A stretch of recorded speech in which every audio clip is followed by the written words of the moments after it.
Hi everyone, thanks for dropping by my YouTube channel today, where I'll be doing final test on Alan's Breckwell brand Pellet Stove Controller. This is a digital controller. As you can see, Alan did not send me the faceplate for this controller, but he did send me a pretty detailed description of the problems he was having with this controller. So with that, I did some troubleshooting and I believe I've corrected all of the problems with it. It's now time to do final testing on it.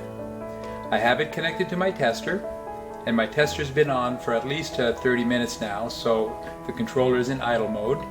As we can see, we have one blinking light there. That's the on blinking light. It's ready to go, so I'll go ahead and press the on button, and when I do that, we'll see behind this covering here I have 4 light bulbs. I'm going to put the covering on mostly to keep the glare from hitting the camera so harshly. I have 4 light bulbs. The first one is for the igniter. The second one is for the combustion fan, the fire fan.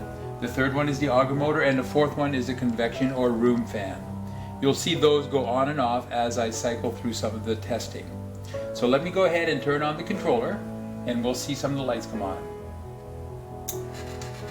And as we see, 3 lights have come on. We've got the igniter, we've got the exhaust fan, and we had a cycle of the auger.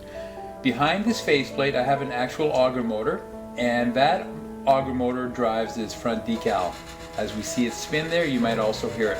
And through the covering you see a light come on. With the controller on, there's a few things we can check. As we see, it's automatically cycling the auger, but we can also force it to be on by pressing on the front control switch. There goes the auger. I have this control switch here that if I press on that, we'll see the auger spin, release, spin, release, spin, release. So you saw the light come on, you heard the auger motor drive and the decals spin. I can also turn on the combustion fan and off, on and off, on and off. I almost forgot, there's one more test I need to do. I need to cycle through the heat ranges, and we do that quite easily through the heat range switch. As you notice, I can easily switch through them. So I think that's one of the difficulties that Alan was having beforehand. As a reminder, if I'm in number 1, I can switch through 4-3 off, 4-3 off. And if I'm not in number 1, then I can't do that. There's no switching 4-3-1, 4-3-1. So that only happens when I'm in heat range number 1. One more, heat range number 1, 3 off, 4-3 off. So there you have it, Alan. Your controller is once again fully functional and ready to be sent to you. Let me go ahead and turn that off. I want to thank you for sending that to me. If any of you viewers have a pellet stove controller of your own, whether it's a Breckwell, digital or analog, or Quadrifire or US stove company, and you have a need for it to be serviced, please feel free to contact me. My contact information can be found in the video description just below this video.